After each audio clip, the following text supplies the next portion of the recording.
typically what has been the gold and silver performance last 1 year? Everybody is aware कि gold and silver ने बहुत धुआंधार performance दिया है. It has given us more than 50%, 60% sort of returns. और जबकि equity market जो है in this last 1 year has been flat to probably negative if you compare to the peak of the markets. ठीक है ना?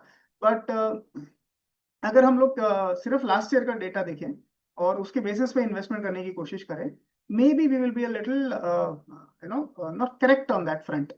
थोड़ा इसको ना हम लोग एक लार्जर लेंस से देखते हैं कि गोल्ड सिल्वर का पिछले 20-25 साल का इक्विटी परफॉर्मेंस है रहा, एंड अब जो है इसका परफॉर्मेंस कैसे हो सकता है in the next few years. Alright, तो हम लोग एक काम करते हैं, हम लोग ये वेबिनार चालू करते हैं, and before we begin the webinar I will share some of the की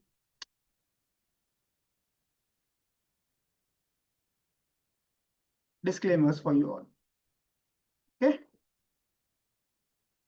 चलिए let me start the webinar. Presentation slide भी शेयर करता हूँ.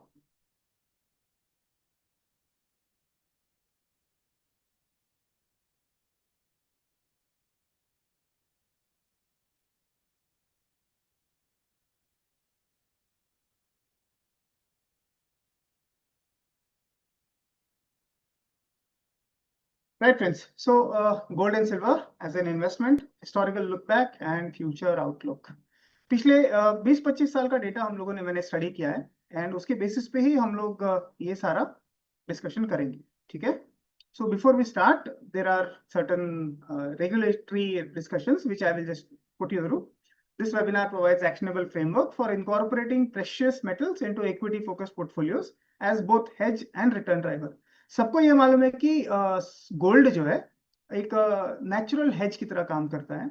इसके लिए बहुत सालों से सभी लोगों ने बोला है, all the veterans in the market have always maintained कि you need to have gold as a hedge in your equity focused portfolio, because most of our as retail traders or investors जो equity mutual funds में या direct equities में करते हैं, bonds, FDs वगैरह, अगर आप देखें तो एक हमारा equity focus ज्यादा रहता है. equity पोर्शन जो है वो काफी हद तक ज्यादा रहता है, काफी मात्रा में रहता है हमारे इन्वेस्टमेंट पोर्टफोलियो में.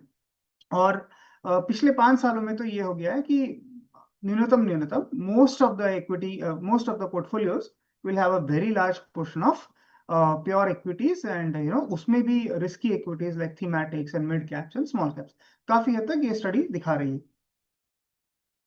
सो Om Prakash ji, we will discuss what is gold silver ratio and वो किस तरह से इम्पैक्ट करता है. मैं प्रैक्टिकल तरीके से भी आपको बता दूंगा. But before getting into these technical jargons कि यार गोल्ड सिल्वर रेशियो क्या है, उसके basis is that the only ratio that we should be looking at, और मार्केट में हम लोगों को एक लॉन्ग टर्म बेसिस के हिसाब से क्या करना चाहिए. There are two perspectives to look at both gold and silver और any other investment asset class. One from a trader's hat. आप अगर ट्रेडर का हैट पहनते हो तो शॉर्ट टर्म, जैसे 1 हफ्ता 2 हफ्ता 1-2 महीना का आप ट्रेड्स ढूंढते हो, राइट? डिमांड सपोर्ट वगैरह वगैरह लेके आप ट्रेड करते हो.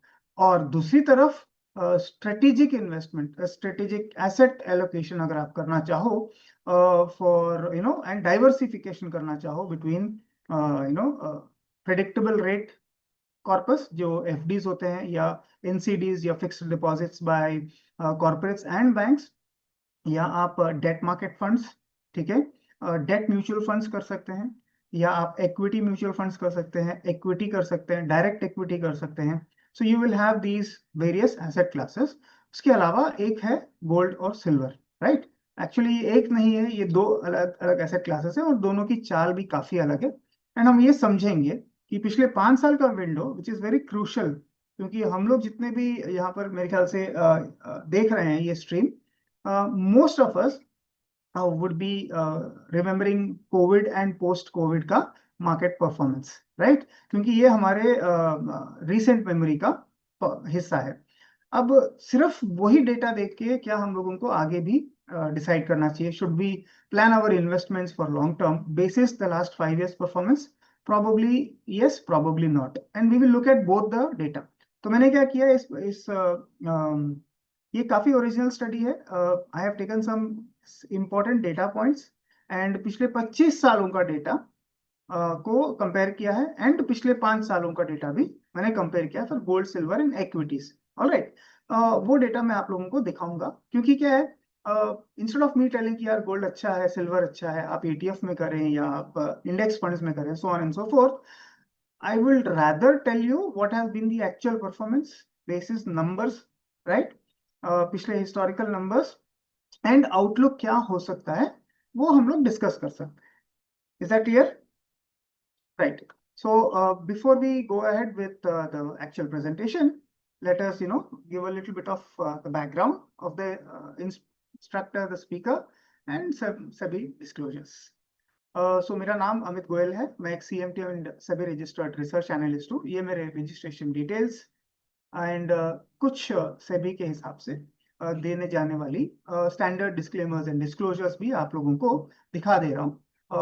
This is available on all broker platforms like Upstox also, and मेरे भी वेबसाइट पे जो सभी मैंडेटेड है उसमें भी आपको सारे डिस्क्लेमर्स दिख जाएंगे. और यहाँ पर इस वेबिनार में this is more informative, educative. यहाँ पर कोई भी गोल्ड, सिल्वर या निफ्टी या कोई इक्विटी स्टॉक का टारगेट या ट्रेडिंग रिकमेंडेशन नहीं दिया जाने वाला है. We will only do a study of gold, silver and equities for the last 25 years. किस तरह से परफॉर्मेंस दिया है और क्या क्या फैक्टर्स उसमें हम लोग देखने वाले हैं, एंड आगे चल के क्या हो सकता है उसके बारे में बात करें. ऑलराइट, ये कुछ डिस्क्लेमर्स है सेबी की तरफ से जो हर एक इंस्ट्रक्टर को देनी चाहिए. इसके लिए मैंने यहाँ पर दिया हुआ है. You click on any of these links, आपके मेरे वेबसाइट पे आपको सारा मिल जाएगा. Now let us start the session. Before that मैं देख लेता हूँ कुछ अगर क्वेश्चंस आ गए हो तो मैं उनको पहले आंसर कर देता हूँ. राइट, तो गोल्ड, सिल्वर के बारे में एक पूछा जा रहा है, एंड अब मैं चालू करता हूँ ना. हम लोग क्या करेंगे, इस पूरे डिस्कशन को 2 पार्ट में देखेंगे. Part 1 is a study between 2020 and 2025. पिछले 5 साल में हम लोगों ने क्या देखा है in terms of market performance of gold, silver and equities. ठीक है,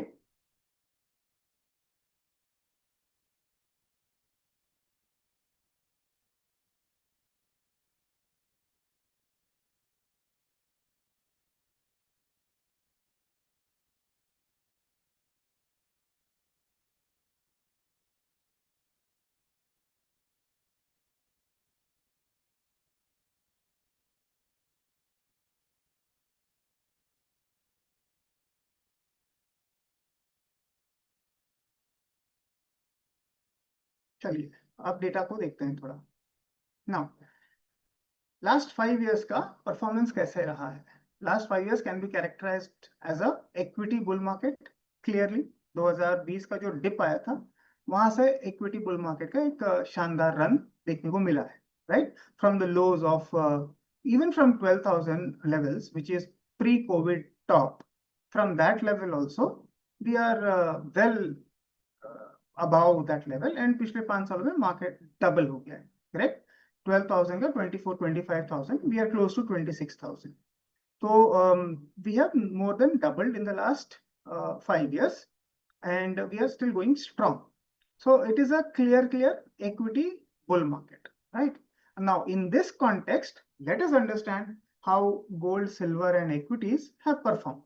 अगर आप देखें नंबर्स तो दिख रहे हैं आपको कि भाई 2020 में सिल्वर और गोल्ड ने 50% एंड 27% रिटर्न्स दिया. अब आप पूछोगे ये नंबर कहाँ से आया, तो let me clarify that for all, ताकि ये सबको आइडिया लग जाए कि हम लोग क्या बात कर रहे हैं. ऑल डेटा, जो भी डेटा है, एनालिसिस कैसे कर रहा हूं मैं. What is the data analysis? I have taken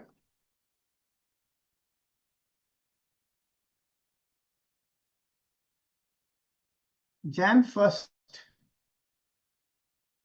of every year prices.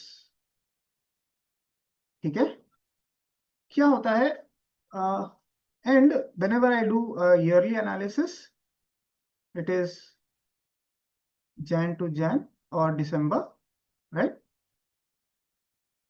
So these are all calendar year returns. All right. So इसमें क्या होएगा? Why did I do this? Why did I take a predictable date and rather than any random date or a event specific date? The answer is because of the predictability of this nature. कि भाई मेरे को long term data study करना है and I want to smoothen any specific event specific data like last September market had topped, वहां से अभी तक कहाँ है, we are negative from equity perspective, right? तो वो एक बहुत ही मायोपिक विजन होता है, वो एक बहुत ही इवेंट स्पेसिफिक डेटा पॉइंट होता है. But if I want to do a longer data study, if I want to do a long-term study and get a more holistic, inference of what the market or the underlying has done, we should take a predictable time cycle or time series. इसके लिए मैंने क्या किया? Yearly data लिया, right? So I have pegged every data point as Jan 1st को of every year. So 2020 January का first trading day से लेके last trading day of that particular year. तो what has been the return? Okay, तो Jan to Jan का return अगर आप देखें इन द ईयर 2020, अपना रिटर्न था करीब 27%, 51% in silver and 15% in equities. now 15% in equities kind of वो आपका जो कोविड लो था उसको छुपा देता है, क्योंकि वो इंट्रा ईयर था, मतलब उस साल के बीच में जो वॉलेटिलिटी थी वो उसके अंदर थी, करेक्ट? नाउ बट अगर मैं पॉइंट टू पॉइंट देखूं तो it has given, Nifty has given a 15% absolute return, but silver has done very well because of certain factors, and we will understand what that factor is. Silver का return profile देखिए, the blue line, the blue bar, 51% से लेके next year it was negative 16%, फिर a flat 4.9%, मतलब 2022 में 2022 calendar year, no asset class had made money. 2% in gold, nearly 5% in silver and 3% in equities. So 2022 was a very sad year. We think that 2024 and 25 का ये जो interim एक साल गया है रोलिंग में, वो बहुत खराब था इक्विटीज के लिए. बट अगर आप देखें 2022 has also been a very very dull period for all three asset classes. At least last 1 year में क्या बोल सकते हैं भाई, गोल्ड एंड सिल्वर में जिसने भी पोजीशन खड़ा किया था उन्होंने अच्छा पैसा वहां तो बनाया है, तो कहीं ना कहीं तो एक्साइटमेंट देखने को मिली. बट यहाँ पर we have not seen any such excitement at all. Now again in 2023 silver gave a negative return, and 2024 calendar year silver has given about 22% positive return, correct? So मैं कैलेंडर ईयर देख रहा हूँ, इसके लिए rolling period like from last September to November, इस तरह का data हम लोग नहीं देखेंगे which will give us a very myopic vision. So I have given you calendar year returns. तो इससे क्या मालूम पड़ रहा है कि silver is very very volatile, ठीक है? इक्विटीज के लिए एक अच्छा बुल रन रहा है because all the 5 years we have managed to give positive calendar year returns, 15%, 26%, 3%, 20% and 9%. So last 5 years have been a golden equity bull run. Gold and silver बहुत ही वोलेटाइल रहे हैं बिकॉज पॉजिटिव से negative भी move किए हैं. Okay, this is one characteristic of the last 5 years. Now let us look at some more data points, and this is an original study, ठीक है? ये कहीं से डेटा पिकअप नहीं किया है कोई आरबीआई से या किसी और ब्रोकर से, नहीं. बेसिक नंबर्स लेके हम लोगों ने स्टडी किया ताकि अपना ओरिजिनल डेटा हो जो आप लोगों को एकदम क्लीन डेटा से समझा सको. सो आप जो बोल रहे हैं ओम प्रकाश जी कि सिल्वर जब भी 200 डीएमए टच करता है, ईएमए टच करता है, वो बाउंस बैक करता है. So this is more of a technical reading that you are sharing with me, correct? It could be the case, and we will look at it if time permits in the second half. But I understood that. But right now, what we are looking at is a more broader perspective. तो ये 5 year return profile जो है ना, ये 5 year का average return, also known as CAGR returns. Right? इसको आप CAGR returns बोलेंगे। What will you call them? Compounded annual growth rate. ठीक है ना? तो गोल्ड हैज गिवन 11.5%। मतलब पिछले 5 साल में जो हम लोगों ने एक चार्ट पहले देखा था, द वोलेटिलिटी, उसको अगर हम एवरेज में देखें, अगर हम 5 साल तक रखते गोल्ड सिल्वर में, 2020 के जनवरी में पैसा लगाते, तो गोल्ड में हम लोगों ने करीब 12%, 11.5% का रिटर्न हर साल निकाला होता। ठीक है? जिसकी वॉलेटिलिटी हम लोगों ने हर एक साल की रिटर्न्स पहले देख ली है, which is fairly volatile. Silver surprisingly has delivered about 10% return in the last 5 years। तो अभी देखेंगे सिल्वर में आप लोगों ने क्या देखा कि भाई एक साल का रिटर्न बहुत स्ट्रांग था, बहुत ही शानदार रिटर्न था। और सभी लोग बोलते हैं कि भाई गोल्ड सिल्वर रेशियो का ये ऐसा होता है कि भाई it is at a very high point, so you know that differential is there, silver will mean revert, this ratio will mean revert, and you know silver यहाँ से बहुत तेजी से भागेगा, इंडस्ट्रियल डिमांड है, all those factors and arguments are bull case arguments, but let us talk about basic numbers कि भाई, क्योंकि and this are predictable dates, right? मैं जनवरी टू जनवरी बात करता हूँ, right? Not a specific low point और a high point in the market. तो अगर मैं कैलेंडर ईयर रिटर्न देखो, विच इज मोर प्रिडिक्टेबल ना, मैं ये सेमिनार या ये वेबिनार आज लूं या 5 साल के बाद लूं, the numbers won't change because it is not a rolling number, it is a simple calendar year return profile, right? तो ये छप चुके हैं, वो रिटर्न जो है वो छप चुके हैं। तो now gold has given 11.5%, silver has given nearly 10%, whereas equity market, as we have already qualified, it was a golden period for the equity markets, has delivered 14.28%. Now, to put things in context, if your asset class gives you a 15% return, okay, let me put things in context for you. Okay, let's just let's start a chat GPT window. If 15% is the CAGR for 5 years, what is the absolute return? Now let's see what does the number says.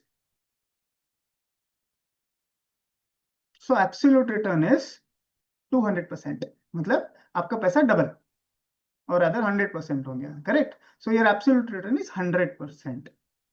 तो equities में अगर 2020 के जनवरी month में किसी ने पैसा लगाया होता and had just stayed put, lump sum की बात करें कि भाई जनवरी 1 को अगर किसी ने 2020 को लगा दिया होता पैसा, after fall of March and April also, अगर आज अपना पोर्टफोलियो देखता, उसका पोर्टफोलियो डबल होता।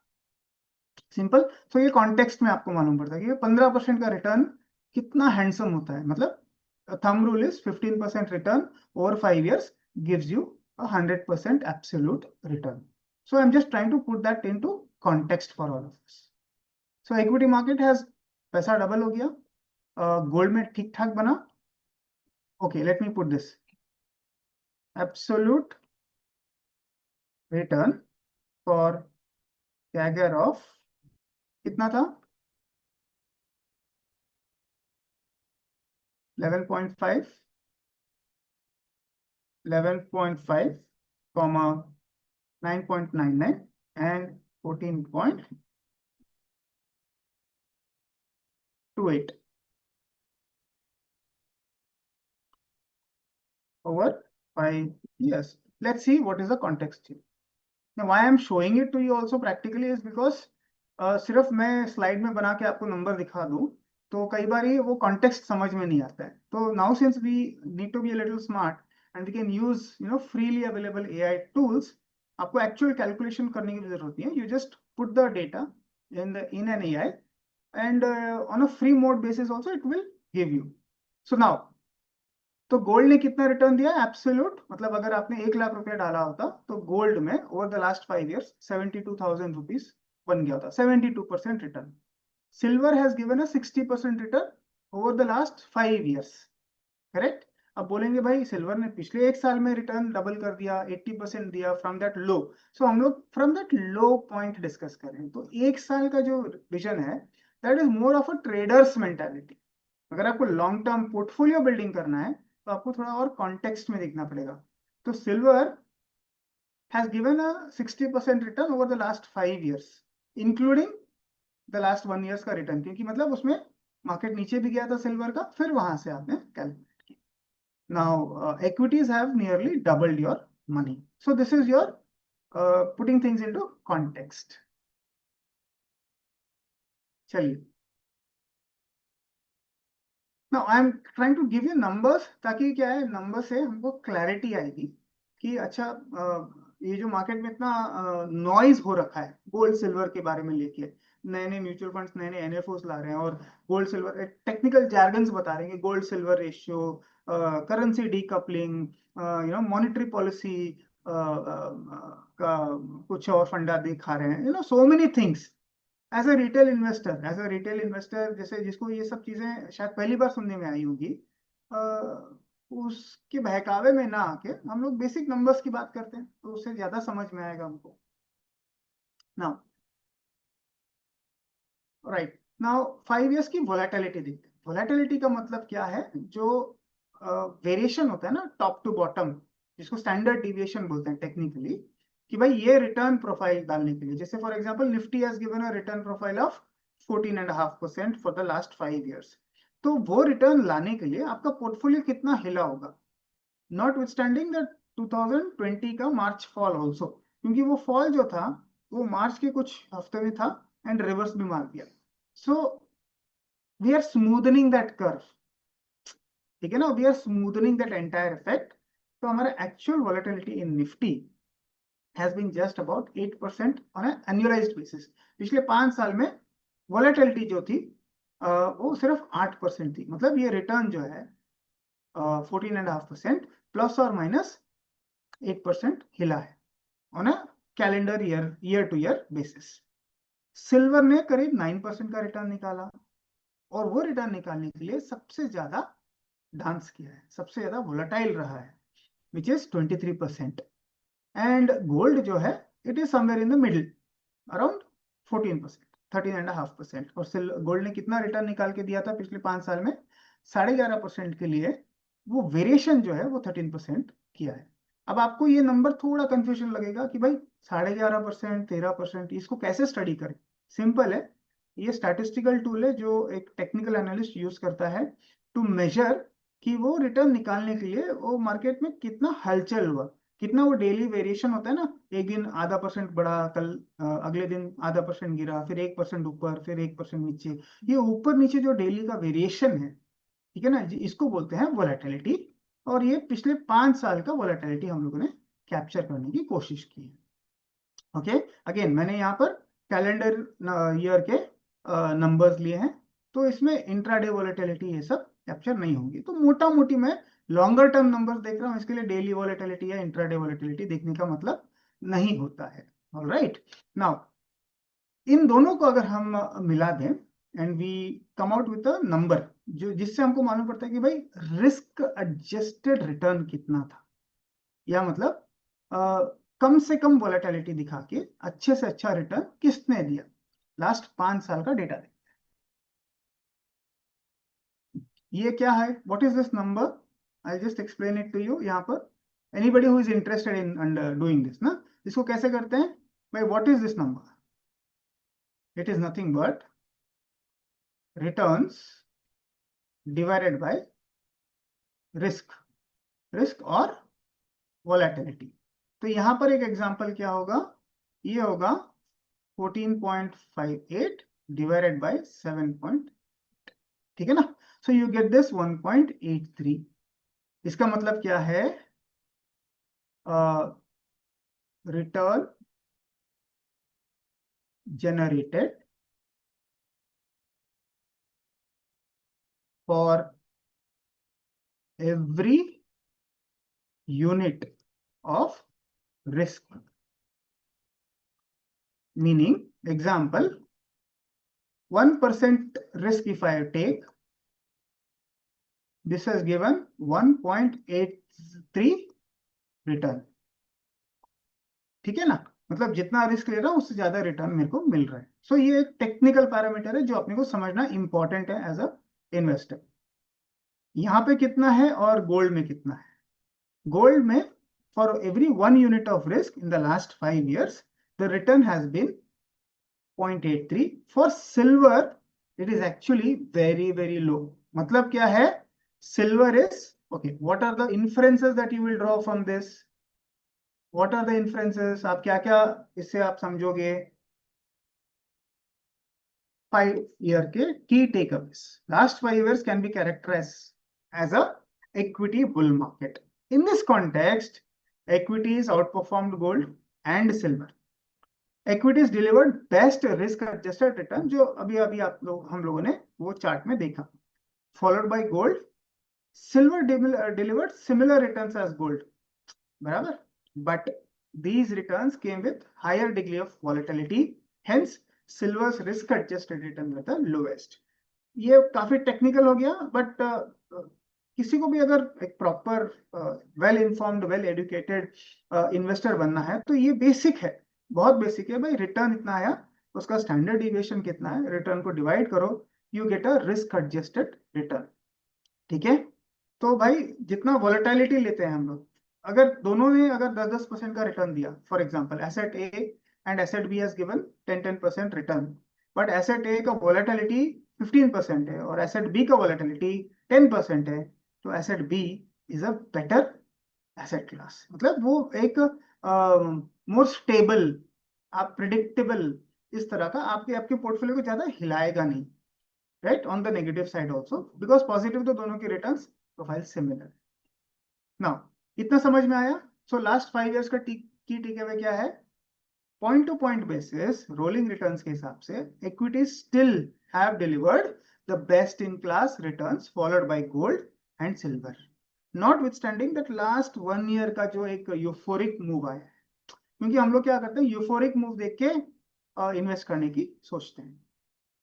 Now what about the last 25 years? Now 5 साल का तो देख लिया, अब 25 साल का रिटर्न अगर देखना चाहे तो, बिकॉज यार 5 साल तो क्या है, it was characterised as a bull market, but 25 years data is a very good number to study, because in most of our investing journeys, in most of our life cycle, 20-25 years or 30 years would be the typical investment cycle. भाई आप 20-25 साल की उम्र में कमाने लगते हो और 50-60 साल की उम्र तक आप कमाते हो, which will be your golden period in which you earn money. You know, start with a low base peak and then hit a plateau or start sliding in that. So this is a typical investment cycle. So if a person is going to live for about 80 years, आज के life cycle के हिसाब से, lifestyles and technological advancement in healthcare के हिसाब से, तो the first 20-25 you spend preparing to earn, the next 25 to 30 years you actually earn, and the remainder 20-25 years is when you actually spend most of this wealth, right? That is a typical life cycle of a human being. तो इसके लिए अगर 25 साल का data देख लेते हैं, right, it will give us a fair understanding of what the market has done. हम लोग यहाँ पर मार्केट की जब बात करते हैं, we are looking at 3 things: gold, silver and equities. अब equities क्योंकि हम लोग इंडिया में हैं और हम लोग इंडियन मार्केट से ज्यादातर ताल्लुकात रखते हैं, so we will look at Indian equities, जिसका एक बैरोमीटर होता है Nifty 50, correct? Now what is how is the character, थोड़ा कॉन्टेक्स्ट लगाते हैं। पिछले 5 साल का कॉन्टेक्स्ट सबको पता है, कोविड था, ठीक है ना? 25 साल के कॉन्टेक्स्ट में थोड़ा हम रिकॉल करते हैं कि 25 साल की जर्नी में फ्रॉम द ईयर 2000 टू 2025 क्या क्या मेजर ग्लोबल इवेंट्स हुए थे which impacted these broad asset classes. ठीक है, 25 years, the last 25 years can be characterized as roller coaster to say the least, characterized by .com crash 2000-2001 में, Y2K compliance के हिसाब से एक .com बबल हुआ था। यूएस में हुआ था ज्यादातर, बिकॉज वहां पर कोई भी कंपनी लास्ट में अगर उनके नाम में .com होता तो बहुत जल्दी वो डबल ट्रिपल हो जाता, मतलब very strong demand for anything to do with .com.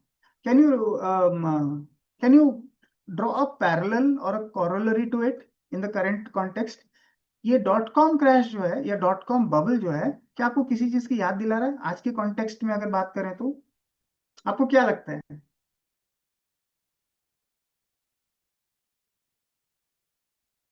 .com bubble, is it giving you some deja vu sort of feeling?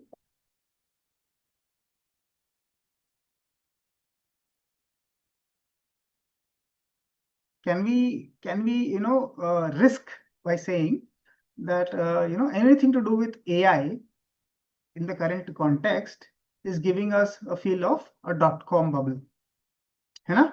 आज के डेट में क्या हो रखा है? Anything to do with AI, artificial intelligence, agentic intelligence, chat GPTs and other GPTs, ये सारी चीजें बोल के मार्केट में पागलों की तरह एक रैली आ रखी है, specially in the US. In fact this is little more broad based. US में भी है. Anything to do with AI, मतलब उसके सेमीकंडक्टर्स जो बनाते हैं, जैसे Taiwan, Japan and China are global powerhouses for anything to do with AI applications or AI component manufacturing, मतलब सेमीकंडक्टर मेनली. ठीक है. एनवीडिया जो है वो बनवाता ताइवान और चाइना में है. उसका डिजाइनिंग यूनिट है. Nvidia doesn't manufacture them, it gets manufactured somewhere else. And I am open to be corrected here because I'm not an expert on this. जो भी मैंने पढ़ा है उसके बारे में वो मैं बता रहा हूँ. So we have a similar, see, markets move in cycles. कोई ना कोई रीजन से मार्केट यूफोरिया आता है and then it gives a crash. So markets always move in cycles. Last 25 years के अगर 4-5 बड़े इवेंट्स बात करें तो हमारी जो इन्वेस्टिंग जर्नी होगी, and I started my I did my MBA in the year 2000-2002, so I'm acutely aware of what the .com crash was. And from there onwards, I have actually lived through all of these, and most of us have also lived through these. So .com crash, global financial crisis, सब prime crisis जिसको बोलते हैं, again US में ही हुआ था ये mainly, and we face the ripple effect. See essentially what happens, US is the mother lode, US is the mothership in the world, कि जो यूएस में ही मेनली बड़े बड़े इवेंट्स होते हैं जो फिर हर जगह इंपैक्ट करते हैं, right? 2013 taper tantrum and US liquidity shock, ये भी 2013-14 में यूएस रिलेटेड ही था.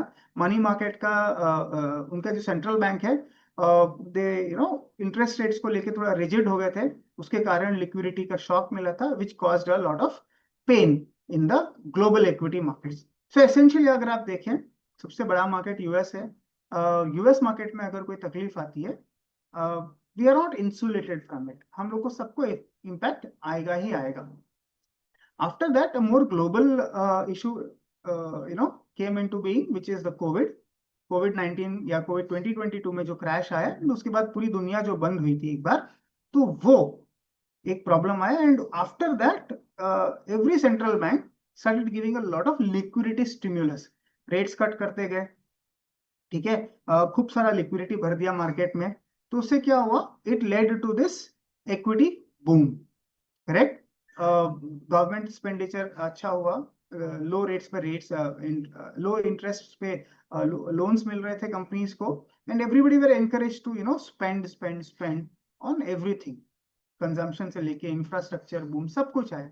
पैसा अगर the cost of money if it goes down और if it is cheap, people tend to invest more, consume more, and make things more.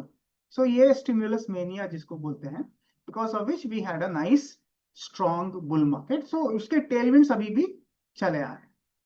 And after 2021 I think एक Russia Ukraine का भी war एक hit हुआ हमको, and because of this stimulus एक inflation का भी इश्यूज हमको फेस करना पड़ा, which is what we are currently living through, right? I am not putting into context the tariff war जो अभी हमको, which we are living right now, is coupled with the Russia-Ukraine issue, which is an ongoing thing, and the inflation and interest rate, demand supply mismatch. Along with that, tariff tantrums जो अभी हो रखे हैं, again US led, we are living through it, right? But I am not trying to give you only what is happening now. I am trying to give you a more broader picture. तो इसके लिए मैं उसको यहाँ पर नहीं लिख रहा हूँ. So these were some of the contextual things जिसमें मार्केट ने उतार चढ़ाव देखिए, अच्छे खासे उतार चढ़ाव देखिए. In COVID, what was the crash that we had? Equity crash in COVID. Okay, यहाँ पे मैं आपको चार्ट दिखाता हूँ. How can you see the signs of an AI bubble? So the major stocks which are in the AI basket, which are primarily running up because of the AI bubble or AI demand or perceived demand, you need to track those stocks on a higher time frame. Daily आप करोगे, Nvidia का daily chart देखोगे तो आपको उतना शायद नहीं मालूम पड़ेगा. तो एक काम करते हैं, एक दो चार्ट्स देख लेते हैं in the meantime, so that we put things into context. Okay, now the first one was, and मैं आपको मंथली चार्ट दिखाता हूँ ताकि आप लोग ये डेली चार्ट्स हम लोग रोज देखते हैं, इंट्राडे चार्ट्स देखते हैं, हमको मजा आता है कि भाई डेली देख लिया, इंट्राडे देख लिया, है ना. बट हम वो नहीं करेंगे, हम थोड़ा लॉन्गर टर्म चार्ट्स देखते हैं. Okay, let me just hide all this. Right, now this is the longer term chart, and let me hide all the other data and just keep it a simple chart. And since we are looking at the monthly chart, I will open the logarithmic chart. So I am generally looking at the logarithmic chart. क्योंकि क्या होता है, ये आप normal जो आप लोग chart देख रहे हो वो इस तरह का दिखता है, right. But the better way to do is logarithmic chart, and I will अभी उसमें डिटेल में नहीं जाते हैं. एक सिंपल एक्सरसाइज ये करते हैं. What is that exercise? So now this is the data from 1990. I'm just kept the chart open. ठीक है ना, रिफ्रेश कर दिया, लेटेस्ट डेटा है. Now let's see. This is your global financial crisis. Top to bottom कितना है? Okay, and this is your COVID. Top to bottom. ठीक है ना? So now put things into context. Your global financial crisis in the year 2008-2009 के बीच में markets fell by 64%. Markets fell by 64%. And to come out of this fall, मतलब ये जो peak था उसको comprehensively break किया in how many months? Let's put that also in context. We came out here, so this was Jan 08, ठीक है ना, मतलब 2008 हो गया ये, and this is 2014, correct? From that low, if somebody had invested at that high, at that peak, they took about what? About 6-7 years for the markets to recover and then post positive numbers. I'm just trying to put things into context ताकि आप लोग myopic vision नहीं लेके बैठो. And यहाँ पर अपना next था कॉन्टेक्स्ट, ठीक है ना. This was our global Covid वाला मैटर. तो ये कितने महीनों में भाई हम लोग पॉजिटिव हो गए? इन 10 months मात्र. So this was March 2020 and this is your November में. तो near 10 months.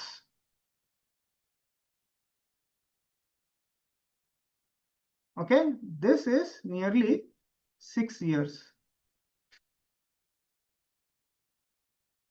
So what I'm trying to put in context for all of us is global financial crisis, जिसको GFC बोलते हैं, 2007-2008 में जब हुआ था सब prime crisis, that was a far more difficult period for the global equity markets.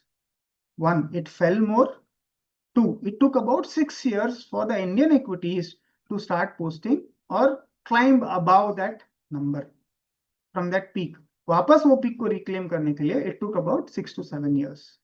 Contextually अगर हम लोग कोविड की बात करें तो we took about 7-8 months only to reclaim the peak and ran up. So fall भी छोटा था, रिकवरी भी फास्ट थी. तो कोविड ना उतना पेनफुल नहीं था जितना ये ग्लोबल फाइनेंशियल मार्केट या ग्लोबल फाइनेंशियल क्राइसिस था इन द ईयर 2007-8 का. All right, are we clear with this? Okay, इसको मैं हटा देता हूँ, चलो बाद में हटाएंगे.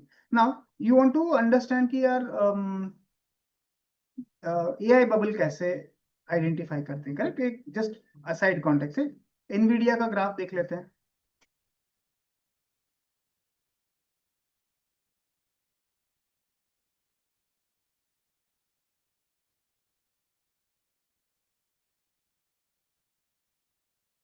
नाउ अगर मैं एनवीडिया का ग्राफ देखता हूँ,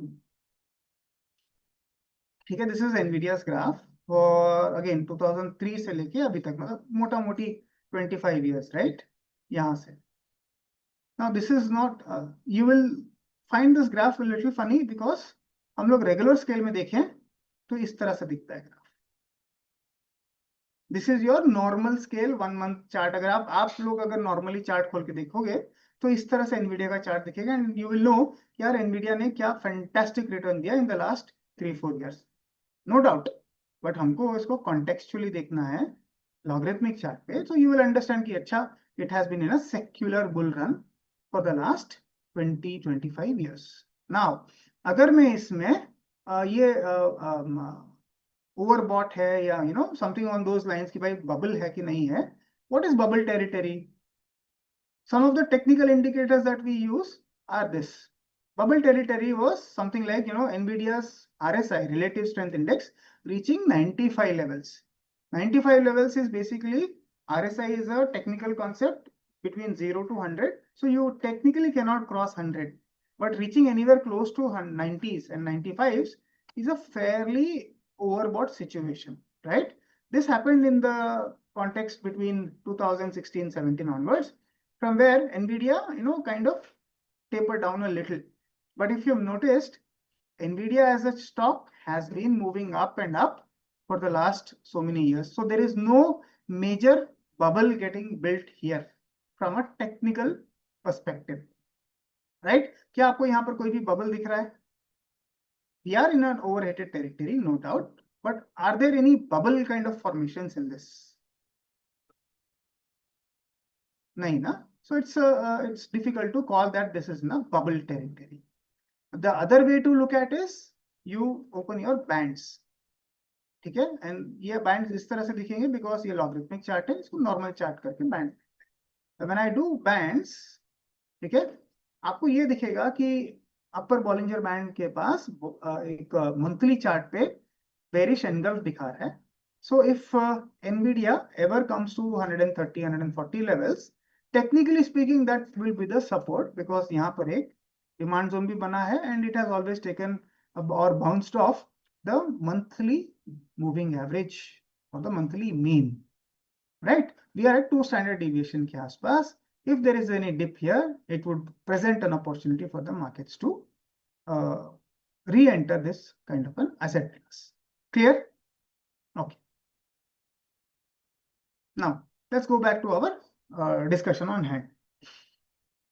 So we've understood the context of, the global financial crisis, how painful it was as compared to COVID, because now you might realize that COVID यार बहुत short-lived pain था. It was just a छोटा सा एक window था जिसमें बहुत sharp fall आया and बहुत smart recovery भी आ गई compared to global financial crisis जिसमें गिरा भी उससे ज्यादा था and उसको करीब करीब 5-6 साल 7 साल लगे for us to reclaim that pivot, that peak.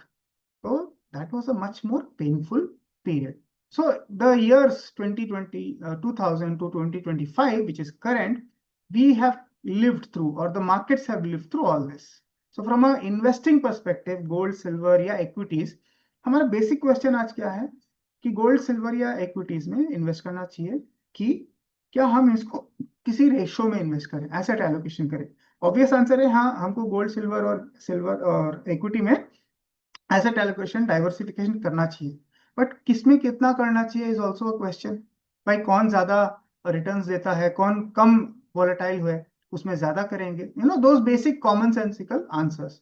तो उसके लिए कॉन्टेक्स्ट समझना जरूरी है. एंड इसमें क्या है, मैं कोई भी टेक्निकल जार्गन्स नहीं बता रहा हूँ कि यार जीएससी कितना था, जीएसआर क्या है, गोल्ड सिल्वर रेशियो क्या है, या मॉनेटरी बाइंग कितनी चल रही है. Those are very points which are those are points which are more they have a lot of recency bias कि यार अभी जो हो रहा है ना उसको वो अच्छे से समझा देगा कि भाई जो रिसेंटली मॉनेटरी सेंट्रल बैंक्स जो गोल्ड सिल्वर को होल्ड कर रहे हैं ना उसके कारण इसमें बहुत ज्यादा तेजी आ गई है। एंड उसके कारण गोल्ड सिल्वर रेशियो भी चेंज हो गया है, स्क्यू हो गया है। इसके कारण गोल्ड तो भागा ही भागा है, बट सिल्वर में और भी तेजी है। So those kind of topical and short term views are being, you will find a lot of those context, बस ये थोड़ा और ब्रॉडर स्पीकिंग है। एंड 25 साल का डेटा लेके देख रहे हैं तो numbers will tell you what it is. Correct? Now let me see some of the questions and then I will pick up your.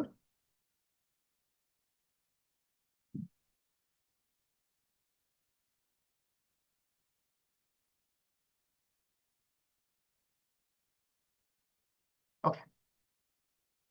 Now, this is the 25-year CAGR, मतलब annual return, average annual return for the last 25 years for gold, silver and equities. तो equities के लिए मैंने Nifty का as a barometer लिया है, right? Because मैं S&P 500 या नैस्डैक भी ले सकता था, बट हमको उनसे लेना देना नहीं है, डायरेक्टली स्पीकिंग। हम लोग इक्विटीज में इन्वेस्ट करते हैं, इंडियन इक्विटीज में इन्वेस्ट करते हैं। तो I rather speak of Indian equities rather than Japan में क्या हुआ, चाइना में क्या हुआ वगैरह। करेक्ट?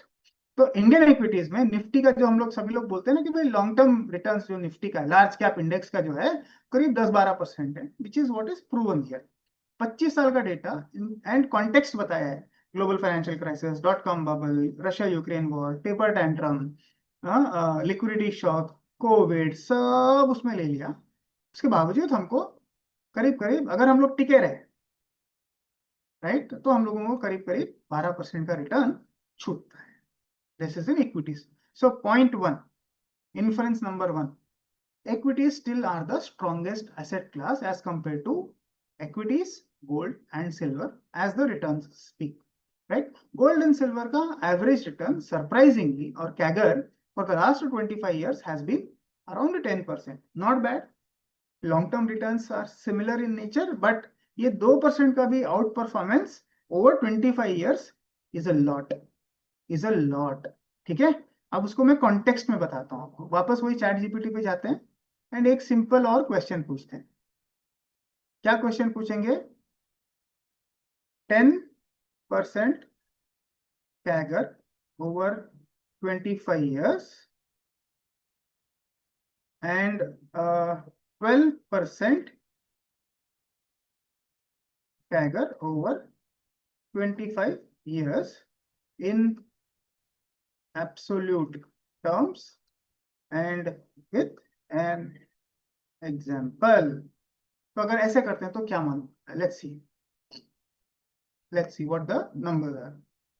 I mean, again, मैं ये डाल सकता था उसमें as a slide, but I am trying to also educate, create an awareness कि भाई ये हम लोग भी कर सकते हैं, हमको किसी की जरूरत नहीं है, अगर हमको आइडिया लग जाए कि भाई क्या करना चाहिए। नाउ एब्सोल्यूट रिटर्न 10% का मतलब एब्सोल्यूट रिटर्न इज 10x, मतलब पिछले 25 साल में 10 गुना हो गया। ठीक है? नाउ एग्जांपल इज, अगर 10 लाख रुपया इन्वेस्ट किए होते तो वो करीब 1 करोड़ रुपया हो गया होता, विच इज योर कितना था ये? 10% return. So gold and silver would have become 10x over the last 25 years. 12% which is equities अगर किए होते तो वही 10 लाख रुपया 1.25 करोड़ रुपया होता, nearly double. What we are saying, put things into context now, you will realize the beauty of this, that 2% outperformance on account of 2% outperformance over 25 years. This is key. Long term. Yes. 10% you get 10x, 10 lakhs is equal to 1 crore. Put this into context. 12% you get how much? What is the 16x? Okay, so your 10 lakhs becomes 1.75 crore. Now when I put numbers into context, ये 10% 12% आप लोगों को लगेगा अरे same ही तो है, इधर करो उधर करो क्या फर्क पड़ता है। अगर हम इतना लंबा समय सोच रहे हैं, हम SIPs करने की सोच रहे हैं इक्विटीज में, 1-1% की कितना इंपॉर्टेंस है। अगर मैं 12% निकाल पाया over the last 25 years, which is Nifty का return, we are not talking about any alpha being generated by a mutual fund manager या मिड कैप इक्विटी में या कोई भी और रिस्कियर एसेट क्लास जो बेटर रिटर्न देता है, नहीं, a simple 20% return on the index in the context of everything that has happened in the last 25 years, you would have made a 10 lakh ka investment into 1.75 crore, a 16x return compared to a 1 crore return or a 10x return. So context में अगर चीजें रखते हैं तो अपने को ये चीजें याद अच्छे से रहती है, ठीक है। 1 करोड़ रुपया बनता 10% पे, 12% पे 2.25 करोड़ रुपया बनता 25 साल। Put these things into context, तो ये आपका गोल्ड सिल्वर है, ये आपका निफ्टी है। क्लियर? नंबर्स के साथ बता रहा हूं ताकि सबको क्लियर है। तो यहाँ पर मैं कोई भी ज्ञान नहीं देने की कोशिश कर रहा हूं कि देखो टेक्निक फंडामेंटल शिफ्ट हो रहा है, पैराडाइम शिफ्ट हो रहा है, ऐसा कुछ भी नहीं बोल रहा हूं। सिंपल नंबर्स बात कर रहा हूं सर एंड मैडम्स कि भाई मार्केट में अगर इस तरह से होगा तो क्या होगा। So return profile is 12 to 9%, right. Now next, volatility. Again हम लोगों ने वोलेटिलिटी देखा, ये रिटर्न जनरेट करने के लिए क्या volatility. Interestingly Nifty and gold have displayed similar volatility profile, but silver has been very volatile as compared to these three. तो सिल्वर का रिटर्न 10% के आसपास है, बट ज्यादा वोलेटाइल है। गोल्ड का भी रिटर्न 10% के आसपास है, 25 साल का कैगर, और निफ्टी का 12% रिटर्न है with a slightly more volatile nature, which is what we understand also. But यहाँ पे नंबर्स देखते हैं तो थोड़ा उसको प्रूव हो जाता है कि हाँ, इस तरह का हम लोग जो सोचते थे वो सही है, राइट। हम इन दोनों को डिवाइड कर लिया जैसे हम लोगों ने 5 साल वाले एग्जाम्पल में किया था। तो हर amount, every 1 rupee of risk that we are taking, कितना रिटर्न जनरेट होता है। तो equities from an absolute perspective over the last 5 years, over the last 25 years, over risk adjusted returns, in all respects, equities have managed to deliver and have continued to deliver over the last 25 years a better risk adjusted performance as compared to gold and silver. And silver, interestingly, is the worst in the case of risk adjusted performance. ठीक है, हम लोग last 1 साल का data नहीं देख रहे हैं, हम लोग ओवरऑल लॉन्गर टर्म देख रहे हैं। नाउ की टेकअवेज क्या होंगे इसमें। Equities have generated outperformed better than gold and silver. They delivered best risk adjusted returns, followed by gold.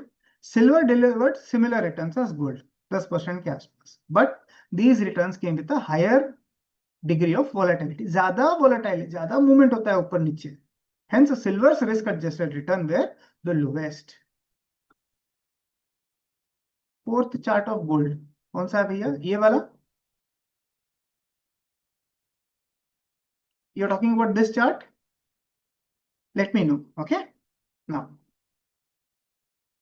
which asset has performed the best across all time periods? We are aware of it. We'll just put things into context. Now, ये 5 साल का और 25 साल का data, ठीक है ना। In all respects, if equities have done very well, gold has done second number पे and silver is third number पे। तो अगर मैं इनको अगर मेडल्स दूं तो equity, gold and silver, correct? Hence proven with numbers कि equities tend to perform better, they offer better risk adjusted rewards. Next best asset class is gold and the third one is silver. Are we clear? They are all good assets, but when you do an asset allocation, what will you do? How will you do an asset allocation?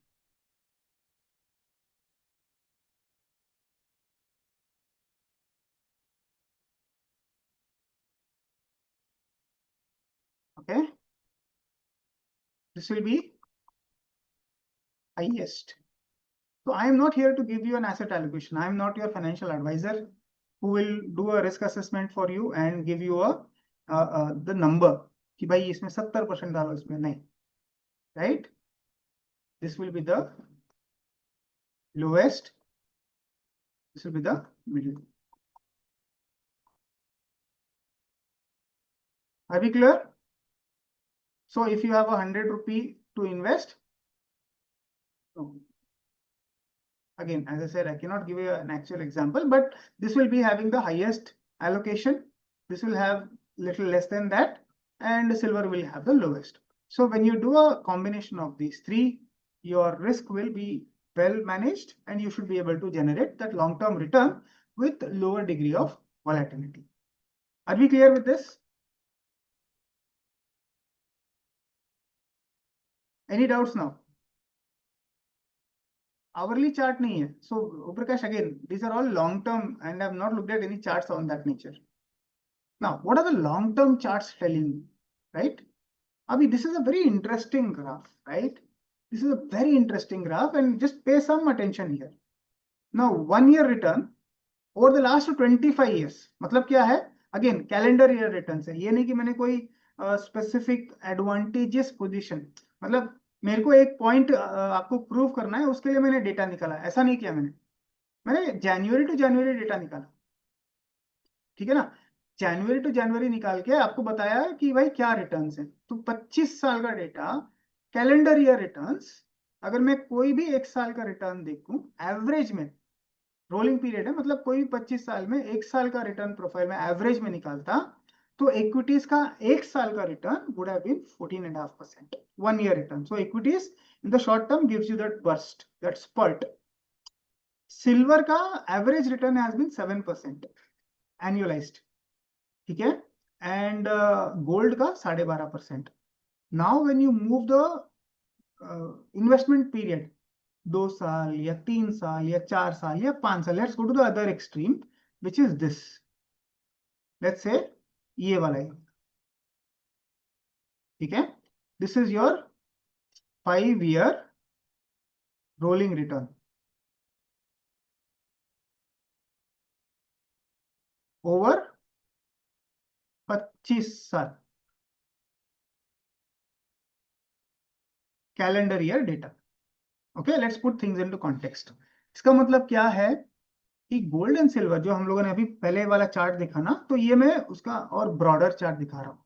Gold and silver का 5 साल, अगर आप 5 साल का window पे, मतलब अभी बोलते हैं मैं 2025 में आज इन्वेस्ट करूं कि नहीं करूं, आप ये सवाल मेरे को अगर मैं 1 साल पहले आता तो भी आप पूछते कि भाई आज मेरे को क्या करना है? तो मेरा जवाब ये होता कि महानुभाव, अगर आप 5 साल के लिए गोल्ड सिल्वर या इक्विटी में आज इन्वेस्ट करोगे, तो चांसेस आर कि आपके रिटर्न्स ये बनेंगे.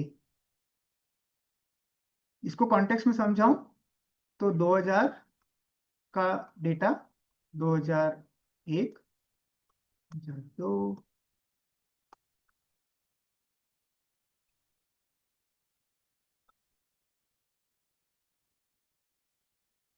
this is how this data is functioning. So you have numbers here, gold silver के सबके CAGR 5 years 1 2 3 4, यहां पर मेरे को रिटर्न x मिलता है. ठीक है? तो I invested in 2001, invested in 2000, जनवरी 2000, तो मेरा रिटर्न यहां बना. फिर मैंने बोला अगले साल मैं यही सवाल करूंगा, क्या मैं 2001 में अभी इन्वेस्ट करूं? भाई मार्केट में ये है, ऐसा हलचल हो रहा है वगैरह वगैरह, तो मेरा रिटर्न इधर आएगा 5 year रिटर्न. तो ये विंडो ऐसे ऐसे नीचे जाएगा. सो एवरी 1 year विंडो को नीचे लाते हुए वो 5 year का विंडो मूविंग एवरेज करते हैं, तो हमारा क्या लॉन्ग टर्म रिटर्न बनता है. That is what is being shown here. Are we clear? So long term returns gold and silver में करीब 10% है, इक्विटीज में अराउंड 11.5% है. Right? Second thing which I would like to bring to your notice is this area. Over a 3 year window, equity markets have tended to, dip in performance. Negative नहीं है, 3 year rolling has always been positive, but 3 साल का अगर आप short period of windows देखें, तो from a dips, the 3 year rolling for gold and silver has been very strong, especially gold. तो ये जो है ना, ये negative correlation है. When the markets, so equity markets, equity dip, gold increases. Negative correlation. Can you see this? Clearly दिख रहा है। Are we clear? So short periods of volatility, जब markets dip, gold has offered a very good insulation against the dip. So gold and even silver for that matter have proven to have good bear market cushioning properties. So another reason for you to have gold and silver in your portfolio is that it is better to have a portion of that of your investment in gold and silver because it offers better cushioning. Let me just check questions and then we will move on. And I think they are very close to the end of the webinar also, and I will show you why. Now, this is your volatility profile like we have checked. 1 year, मतलब short term में volatility ज़्यादा रहती है. Silver and equities have displayed similar volatility over a 1 year moving window. ठीक है, but अगर आप वही 5 साल का डेटा देख लें तो we are coming to that number ना, 9.5 and 11%. I am showing you that entire thing कि over the longer period of time volatilities converge around 10%, returns converge around 10 to 12%, in which equity stands out at 12%. तो broad numbers आपको याद रखना है कि gold और silver का 25 साल का रिटर्न करीब करीब 10% है, वोलेटिलिटी करीब करीब 10% है. गोल्ड कम वोलेटाइल है, सिल्वर ज्यादा वोलेटाइल है. इक्विटीज जो है करीब 12% का रिटर्न देता है और उसका वोलेटिलिटी भी थोड़ा सा ज्यादा है. तो ये आपका ब्रॉड कॉन्टेक्स्ट होना चाहिए and these are numbers. And ये आप कभी भी देखोगे, आज यहाँ से नहीं आगे के 5 साल में भी आप देखोगे तो we will simply add another 5 years data 2000 से लेके 2030 तक क्या हुआ, instead of having a topical कि भाई ये डिप था, डिप से कितना हुआ. Because I can not time the market ना, नेक्स्ट डिप 40% का कब आने वाला है किसको मालूम, बट नेक्स्ट जनवरी तो आने वाली है, तो मैं जनवरी टू जनवरी देखूं या December to December, you look at one calendar year, you will get a better contextual understanding. ये नंबर्स देख लिए. Key takeaways are both metals exhibit negative correlation to equities during downturns, safe haven behavior. Silver में industrial demand ज्यादा है, right, and silver में क्या industrial demand है, solar PV manufacturing है, इलेक्ट्रॉनिक्स है, ईवीज है ना, ज्वेलरी में भी काफी यूज होता है gold and silver, and because of which silver has a industrial demand, gold has a more monetary policy from a safe haven perspective. Central banks hold a lot of gold because it is a safe haven asset class and proven. Now strategic allocation कैसे कर सकते हैं within the gold and silver combination. Say for example you are doing a 80-20 कि भाई 80 rupees आप equity में रख रहे हो, 20 रुपीज आप गोल्ड सिल्वर दोनों में रख रहे हो, उसके बीच में भी आपको गोल्ड ज्यादा रखना चाहिए, सिल्वर कम रखना चाहिए because of the better risk adjusted properties of gold on a long term basis. भाई अगले 3 महीना 6 महीने में क्या होगा, that's more of a trading punt. But if I'm investing it and I start an SIP now, looking at this kind of a presentation, this kind of data, पिछले 25 साल का डेटा आपको 1 घंटे में समझ आ रहा हो, तो आपको बहुत सिंपल होता है कि भाई हाँ मेरे को लॉन्ग टर्म अगर करना है तो मैं गोल्ड में, इक्विटी में सबसे ज्यादा गोल्ड में, और उसके बाद थोड़ा सा सिल्वर रखूंगा, and that is it. I will generate that 12% के आसपास का return with lower degree of risk. Right? Fundamental shift in the market dynamics क्या है कि you are looking at geopolitical. Gold का primarily it is a monetary asset, मतलब उसको एक सेफ हेवन एसेट माना जाता है. सिल्वर का डुअल है, इंडस्ट्रियल भी है, मॉनेटरी भी है, करेक्ट. आजकल अभी मॉनेटरी का ज्यादा हो गया बिकॉज गोल्ड कम मिलने लगा है. तो जियोपॉलिटिकल टेंशंस हमेशा से रही है. सेंट्रल बैंक बाइंग, अभी रिसेंट जो डेटा पॉइंट्स है वो बता रहा हूँ, industrial demand and monetary easing जो अभी हो रही है, इंटरेस्ट रेट कट हो रहे हैं, उसके लिए ये सारा एक हो रखा है. Right now, simple last chart which I would want to leave with all of you. Correlation with equities जो हम लोगों ने बात किया था, numbers में बता रहा हूँ, right? Gold versus Nifty 500. ये थोड़ा और डेटा है जो आपको कन्विंस करेगा या आपको एटलीस्ट एक व्यू पॉइंट दिखाएगा कि भाई गोल्ड एंड सिल्वर का किस तरह का कॉरिलेशन होता है. Gold versus Nifty 500 broad market, क्योंकि हमारा अब सिर्फ निफ्टी नहीं ब्रॉड मार्केट देखते हैं.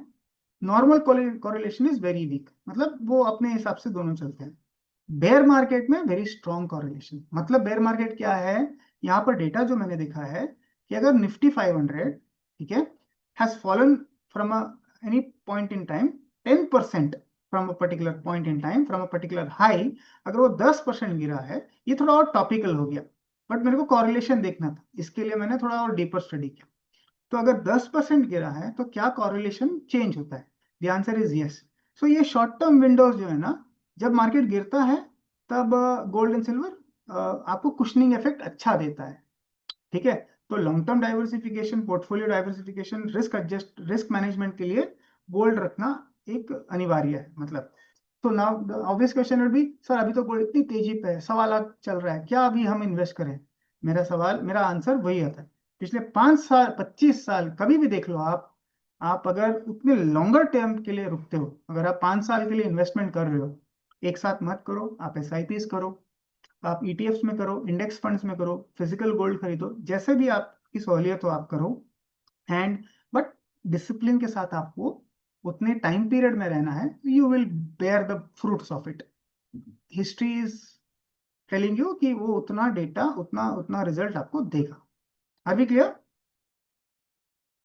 ना सिल्वर के लिए जो एक फंडामेंटल केस स्टडी बनता है कि भाई, जैसे मैंने बताया, solar PV, manufacturing, electronics, EV, medical, jewellery वगैरह वगैरह, ये कुछ डिमांड जोन्स हैं, डिमांड ड्राइवर्स हैं सिल्वर के लिए, which could keep it elevated, but this is more short term in nature. If you look at longer term data, gold and silver both have a very distinct role to play, and my preference as per data is on gold. Now, if there are any questions, I'll be more than happy to take those questions. If not, then we can close the session. Give your feedbacks to us so that हम लोग और भी better content आप लोगों के लिए लेके आ पाए. And till we meet in the next session, I am saying